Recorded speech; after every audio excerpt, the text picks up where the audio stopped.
Warning. The following video may contain... Cut. Warning.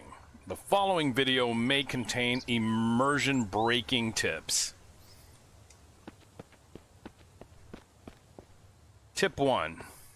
Most important tip of all, look out for bears.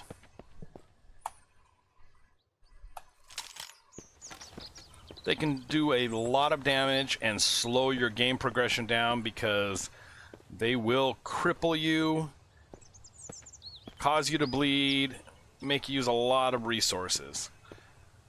But if you are going to kill a bear, try and lure them someplace where you can harvest them in relative safety in case you get caught by another bear spawning or by the mist.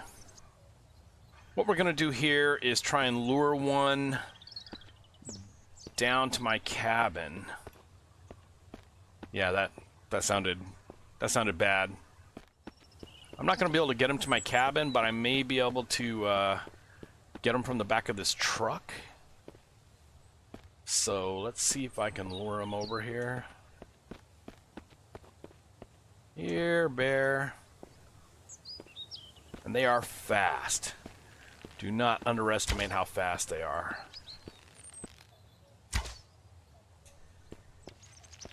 Oh, okay, now he's running at me. Oh God, am I stuck? Woo! Holy crap. That was really not good. Woo. There. Bear down. Now, if I did this correctly, can I crouch in here?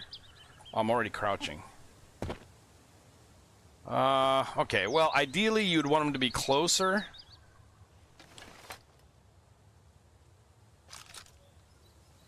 So that you can, there we go. Kind of keep an eye on things, but, okay, it's highlighted there. Because the thing is that it actually takes a lot of time to harvest this stuff. And you might want to do it in small increments so you don't get stuck. But it is well worth it because all of this stuff is useful. The guts are used for making bowstrings. The hide is used for making your quivers. The fat is used for making biofuel. And, well, the animal meat is obviously used for eating. So, and yeah, just be prepared to cancel anytime if there's a sudden mist, because you could suddenly find yourself under attack by either another bear or infected. Also, make sure you have enough inventory space because you will lose it. You'll lose the stuff if you don't have the space for it. Okay, now in order to cook the meat and to make use of the fat, you're going to need a campfire, a cooking pot, and a grill stand. Now you can put the grill stand down and then put the cooking pot over it, and that will work. The drying rack you are going to be using to hang the guts on to dry out and make your bowstrings. So, let's see here. Put the animal fat into the cooking pot. I've got meat on the grill.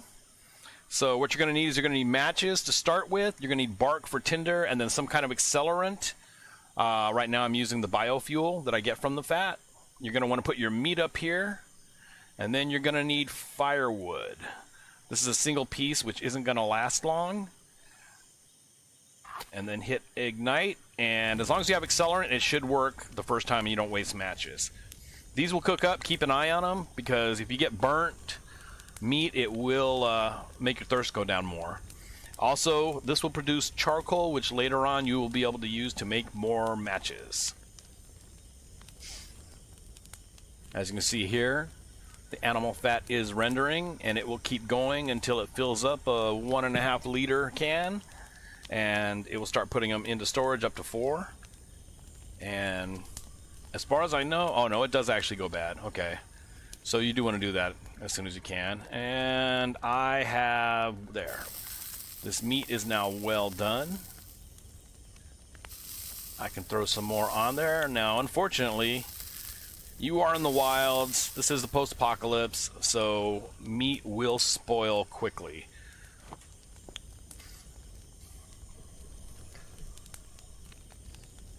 There.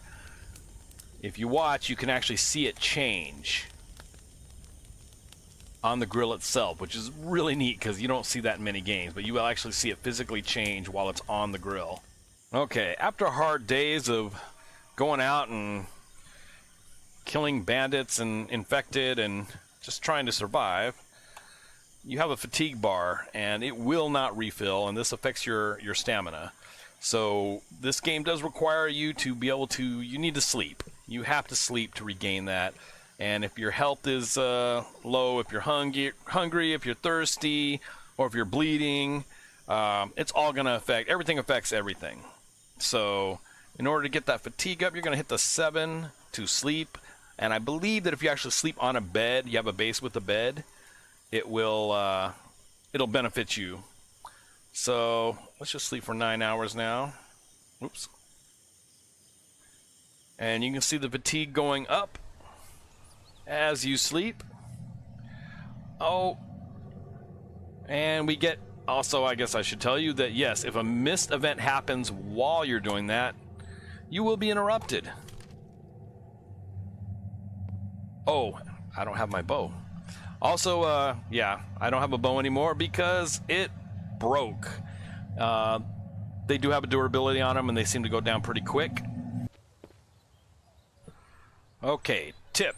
When you are wounded, different actions will affect your wound. Like right now I have a wounded leg, which is self-healing. It's not currently bleeding or life-threatening. But if you look at the indication where it says wounded leg, and I start running, you'll see an orange bar start to fill up on it.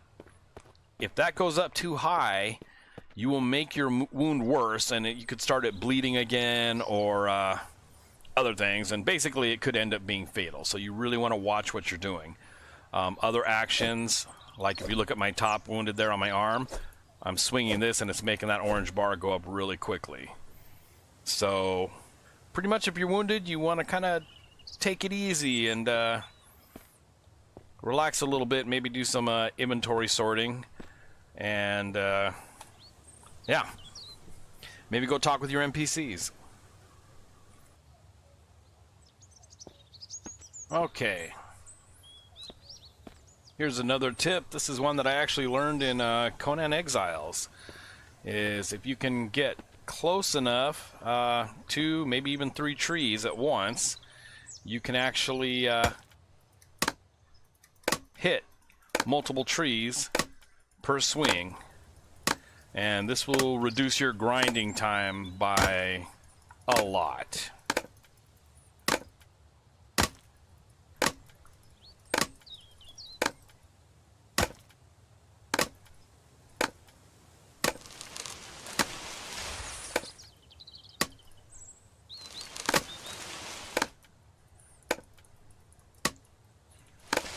There you have it.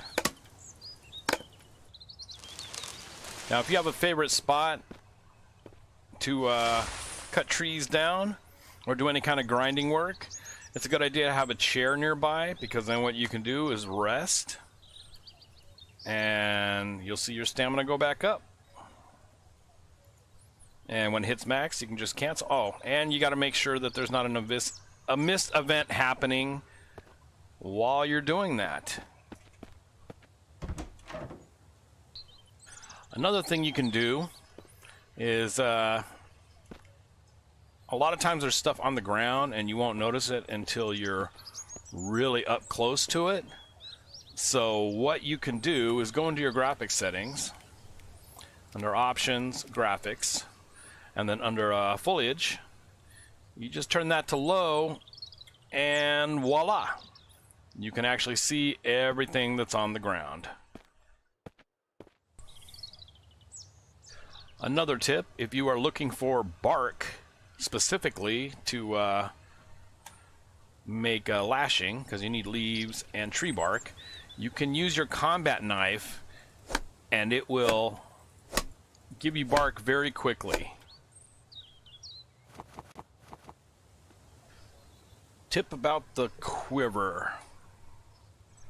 Now if you go into your equipment and you right click on your quiver, you can see where it says add arrows. And I don't actually have enough arrows to do all this, but let's just say that this is full. You can see there's 8 in one, 2 in the other. Instead of carrying a whole bunch of stacks of arrows, what you can actually do is take that quiver out, put another quiver in, add arrows to that, and now what you've basically done is you've got 3 stacks of arrows. Instead of taking up space, you've just got them in these quivers. You can just quickly switch out your quiver once one runs out. And if you see here, it's the same amount. And that's how you can keep your basically keep magazines of quivers.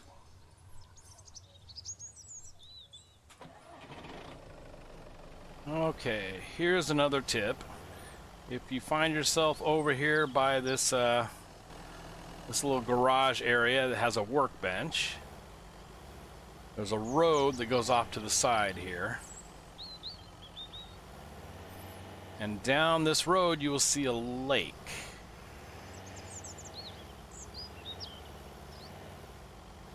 So what you want to do is you'll see a house. There's a house on either side. You want to be on this side. It shouldn't be too hard to figure out. But let's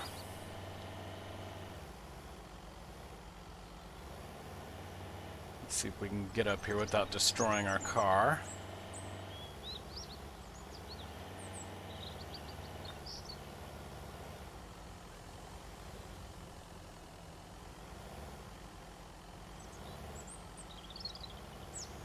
Oh boy, am I stuck? Okay. There we go. Now down here you will find a cabin. And behind this cabin you'll see what looks like a generator. This is the same that you can make, except this one's not movable or usable. And you want to take it apart. So if you see these and you can take them apart, they give you some goodies.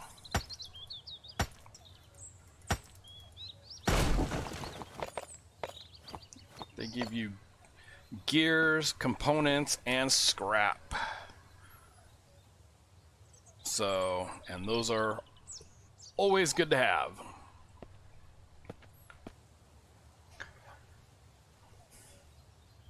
Another important thing to consider when you're out looting is do not dismiss any axe that you find lying around, because you will go through them a lot.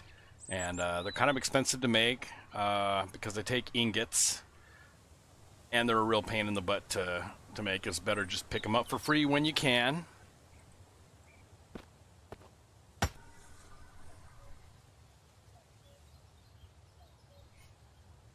Okay, I'll give you a quick example of the axe.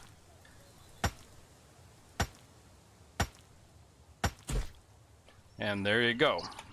Durability broke down, axe is gone.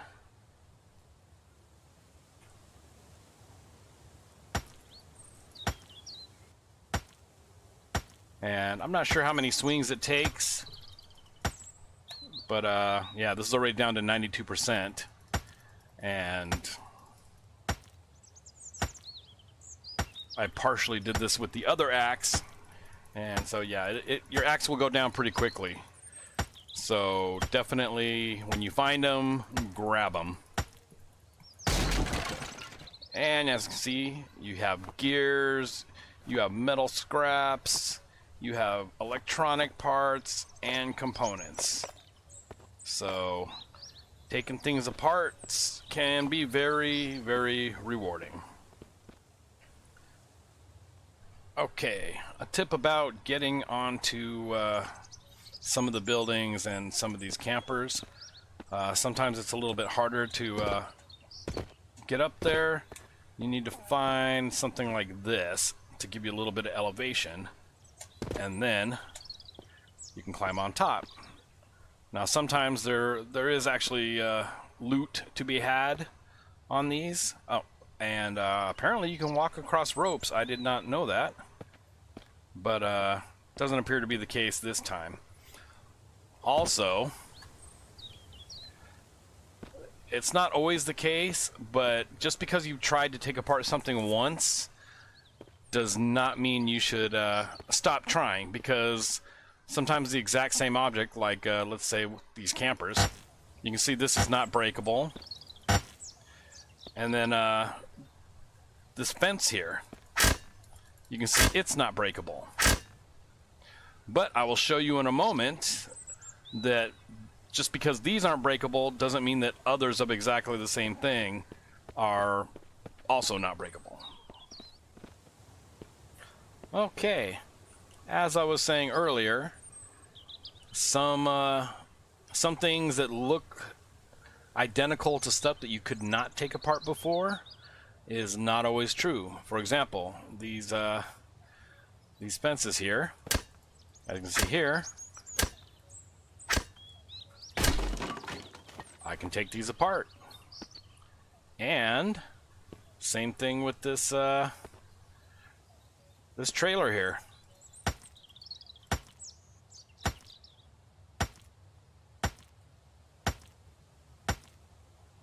Of course, I'm doing this with the wounded leg, which is not good.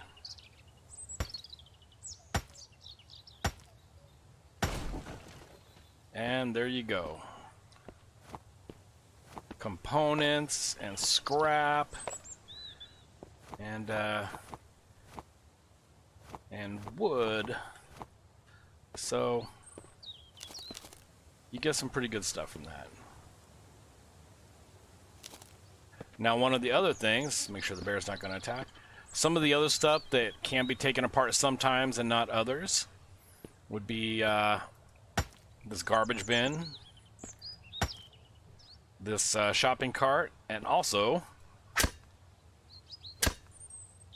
this barrel.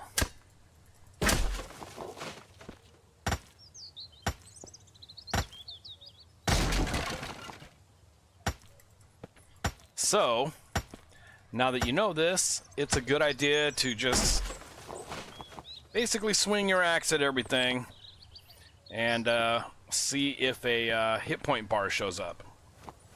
If you get a hit point bar, then that means you can take it apart. Just like this bear almost took me apart.